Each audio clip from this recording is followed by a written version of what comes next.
Et nous retrouvons Kodjo Mitonou pour nous aider à parcourir la une des journaux. Kodjo Mitonou, bonjour. Bonjour Joël Tondi, bonjour également à nos amis téléspectateurs. Quoi de spécifique ce matin pour eux? Les grands enseignements du scrutin du dimanche dernier continuent donc d'occuper le devant de l'actualité. Les appels qui fusent de partout, les opposants qui parlent, des responsables de partis politiques qui pensent avec une certaine hypocrisie qu'on doit pouvoir renouer le dialogue. Également ceux qui s'adonnent aux faits spirituels se demandent si le FA n'a pas dribblé ses prêtres. C'est entre autres sujets évoqués ce matin par les canards. Et nous allons démarrer avec le journal L'Actu Express qui, contrairement donc, à ses habitudes, a paru ce mardi et décrire situation suite donc au boycott général du scrutin du dimanche 28 avril. L'opposition exige l'annulation des législatives exclusives. Un ultimatum de 24 heures à l'exécutif. Une invite au peuple à prendre toutes ses responsabilités. Vaine polémique autour du fort taux d'abstention législative exclusive, toujours avec le journal L'Actu Express.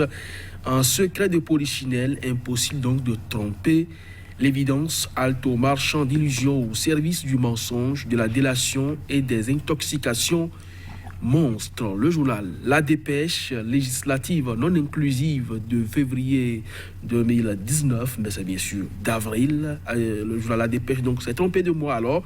L'opposition demande l'arrêt du processus. Le journal L'Audace Info, législative difficile, entachée de nombreuses violences selon la plateforme des OSC. Entre les OSC et Sakalafia, qui dit la vérité, s'interroge le journal devant la presse nationale et internationale en présence des ténors des partis de l'opposition béninoise. Yahi a parlé, je suis prêt à mourir pour la patrie. Le nouvel observateur, au lendemain des législatives, l'opposition dénonce un coup d'État institutionnel et exige la reprise des élections. Elle décerne un grand satisfecit au peuple béninois pour avoir boycotté le scrutin législatif de 2019. Toujours, la plateforme des OSC confirme 2 pertes en vies humaines.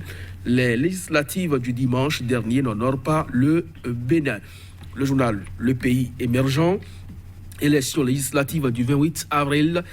Toute l'opposition donne un dernier ultimatum à Talon et lui demande de renoncer sans délai à la confiscation du pouvoir législatif. Pour Boni Yahi, c'est une question de vie ou de mort. Nicéphore Soglo, je suis fier du peuple béninois qui s'est massivement abstenu en infligeant un cinglant démenti à Patrice Talon. Et pour la plateforme des OSC du Bénin, c'est une élection qui n'honore pas le pays. Le journal Matin Libre, législatif du 28 avril, les raisons du faible taux de participation après le boycott enregistré dimanche dernier. L'UDBN appelle à des consultations franches et puis violence et boycott des élections législatives. Le FA a-t-il dribblé David Kofiaza, salle de situation électorale? 22,4% de taux de participation, 206 incidents signalés, 2 décès confirmés. Les recommandations des OSC, le journal Nasiara, scrutin du 28 avril. Les États-Unis dénoncent des élections non inclusives ni compétitives. Et puis, déclaration de l'opposition sur la crise post-électorale, ça passe ou ça casse, journée de la dernière chance pour Talon. C'est ce mardi, c'est une question de vie ou de mort, dit Boni Yahi. C'est une parodie électorale, dénonce Nicéphore Dieudonné Soglo. Législative de 2019, aucune crédibilité. Et puis point média pour terminer, grosse controverse autour du scrutin du dimanche dernier. Quelques réactions majeures témoignant de la gravité de la situation. Et puis rejet à près de 96% de la première élection de l'ère de Patrice Talon. L'opposition politique félicite le peuple. Talon invité à saisir sa dernière chance. Et puis exclusion de l'opposition de ces élections de avril 2019 au Bénin. Les Américains déplorent le recul de la démocratie. Et puis élection législative exclusive. Le peuple donne leçon à Patrice Talon. Merci Kodjo Mitonou. Nous restons au niveau de Point Média, élection du 28 avril au Bénin. La communauté internationale a les regards rivés sur le pays. Les Américains nous apprennent, Point Média, qui dénonce une élection, en tout cas pas comme les autres, Kodjo Mitonou. Oui, c'est pas seulement au niveau du Point Média, au niveau de Nasiara et beaucoup d'autres canaux. Les Américains ont dénoncé des élections non inclusives et non compétitives et qui traduisent d'une manière ou d'une autre le recul de la démocratie au Bénin. Ce n'est pas aujourd'hui que les chancelleries se sont mêlées à ce qui se passe, même si ce n'est pas de façon officielle. Eh bien, que ce soit les Nations Unies, que ce soit l'Union européenne, que ce soit aujourd'hui l'ambassade des États-Unis, eh bien, les uns et les autres ont toujours attiré l'attention des autorités et surtout les structures en charge de l'organisation du scrutin du 28 avril dernier sur la gravité de la situation. Mais malheureusement, personne n'a cru devoir donc les écouter de cette oreille. On est allé jusqu'au bout. Les résultats sont aujourd'hui là. La guerre des chiffres se joue, mais l'évidence est que, effectivement, comme Mathieu Express, là par exemple, écrit un secret de polichinelle, impossible donc de tromper l'évidence. Les chiffres sont là et contrastent avec tout ce que les uns et les autres sont en train de voir aujourd'hui. L'opposition a donné sa voix. Le pouvoir peut-être peut saisir cela comme une balle au bond, quitte à se relancer dans l'opinion publique nationale, mais ne pas le faire, c'est donner la preuve que effectivement la démocratie est en berne au Bénin. Certains ont parlé de deuil de la démocratie, mais pour les autres, c'est un recul et ça n'honore pas le Bénin, comme les OSC l'ont dit à travers leur déclaration. Le Bénin sous le feu de la rampe, mesdames, messieurs, Actu Express revient de long en large sur le scrutin à travers divers articles, mais un sujet qui fait polémique, mesdames, messieurs, à la une donc d'Actu Express, perte en vies humaines lors des législatives d'avril 2019. Je lis le titre à la une du quotidien. La société civile contredit Sakalafia, c'est le ministre de l'Intérieur. Urgence de situer, écrivent nos confrères d'Actu Express, le peuple sur le triste bilan de ces incidents déplorables. La guerre des chiffres. Oui, on ne sait pas pourquoi le ministre de l'Intérieur s'empêche de reconnaître qu'il y a eu perte en vies humaines. Parce qu'il a fait une déclaration juste après la fermeture des bureaux de vote. Il a salué un état général de satisfaction qu'auront donc abouti ces élections. Et malgré cela, la plateforme des organisations de la société civile l'a martelé et revient donc à la charge et estime qu'il y a au moins 2 morts. Alors, qui est en train de dire effectivement la vérité? Et si effectivement il y a eu perte en vies humaines, pourquoi cacher cela? Pour donner une bonne image du Bénin à l'international, un peu comme pour dire que ces élections n'ont pas été suffisamment perturbées. Donc, on relevé jusqu'à 236 incidents. Il reconnaît au moins que des chars ont été brûlés, que des militaires ont été séquestrés.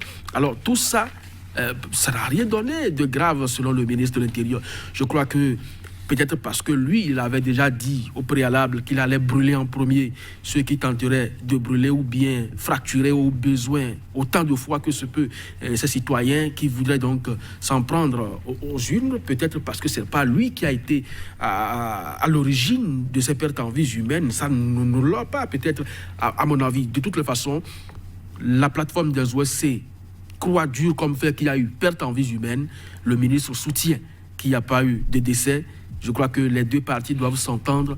Les Béninois, quand même, les familles qui ont perdu les parents sont quand même en attente d'une certaine excuse de la part de l'autorité, qu'on reconnaisse promptement qu'il y a eu effectivement dérive au cours de ce scrutin et constitue les responsabilités. S'il revient donc au ministre de l'Intérieur, alors candidat, qui a tenu déjà ses propos belliqueux, de pouvoir répondre de ces actes, et bien qu'on puisse quand même engager la procédure.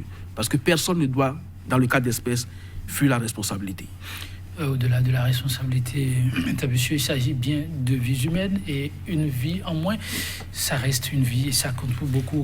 Maintenant, nous restons avec nos confrères. On a encore du temps devant nous, matin libre à présent, qui revient sur ces élections qui étaient bien loin des prédictions du FA, en tout cas des explications données par les prêtres. Les prêtres FA avaient annoncé une élection des plus paisibles, sans incident aucun. Alors, le FA a-t-il induit les prêtres en erreur ou ce sont les prêtres qui n'ont pas compris le langage du FA? Matin libre revient de long en large sur les faits rapportés par les prêtres FA. Non, je ne crois pas que oui, parce que je suis aussi journaliste, animateur. J'anime une plage avec ces prêtres FA. Le FA n'a pas menti. Le FA n'a pas menti. C'est plutôt l'interprétation qui a été faite. Et puis, vous savez, dans l'interprétation même de Kofi Aza, il a dit à la fin que ceux qui se croient premiers seront les derniers et que la victoire sera pour le peuple.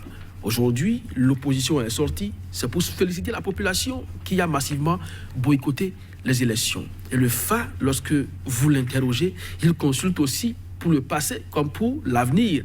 Alors, qu'est-ce que le FA a dit? Quelle interprétation en a-t-on fait? Donc, c'est ça la grosse interrogation. Celui qui a dit, par exemple, que ceux qui veulent troubler l'ordre public n'ont qu'à s'armer davantage, qu'il y aura élection et qu'il n'y aura rien. Ça, ce n'est pas ce que le FA a dit. Le FA a dit, ceux qui se croient aujourd'hui premiers seront les derniers et la victoire sera pour le peuple. Et effectivement, vous avez vu, ceux qui se croyaient le cinglant des aveux, 96% d'abstention, vous ne voyez pas que le peuple a largement gagné? Et la victoire aujourd'hui, ce n'est pas ceux qui se croyaient déjà députés à l'Assemblée nationale, premiers déjà partout, qui sont en train de subir la honte de l'histoire, même si aujourd'hui la Sénat proclame les résultats et que la Cour valide cela et qu'on installe cette législature. Vous pensez que député, imbu d'une certaine humilité, d'un certain orgueil, peut véritablement se présenter avec l'écharpe à l'appui pour dire « je suis représentant du peuple », ce serait ridicule. Et c'est ça ce que le FA a dit, c'est la victoire du peuple et ceux qui se croyaient premiers sont aujourd'hui derniers. Le reste, ce n'est que des commentaires et lorsque on vous envoie en mission, on le sait. Le professeur Kofi Azar, je crois qu'il le sait très bien, il va pouvoir transcender donc cette politisation qu'on fait de sa personne aujourd'hui pour en faire donc un trophée politique pour peut-être jouer sur cette susceptibilité. Parce que le Bénin, ça se traduit pas également, sa tradition, c'est le vaudou, et le FA en est le socle, et on ne doit pas le traiter, le traîner également dans la boue. Il faut qu'on arrête ça. Merci, Kodjovia. Maintenant, le temps est malheureusement parti. Chers téléspectateurs, on va s'en arrêter là, ne vous en faites pas. Demain, c'est un autre jour, nous reviendrons de long en large sur ces questions. À demain.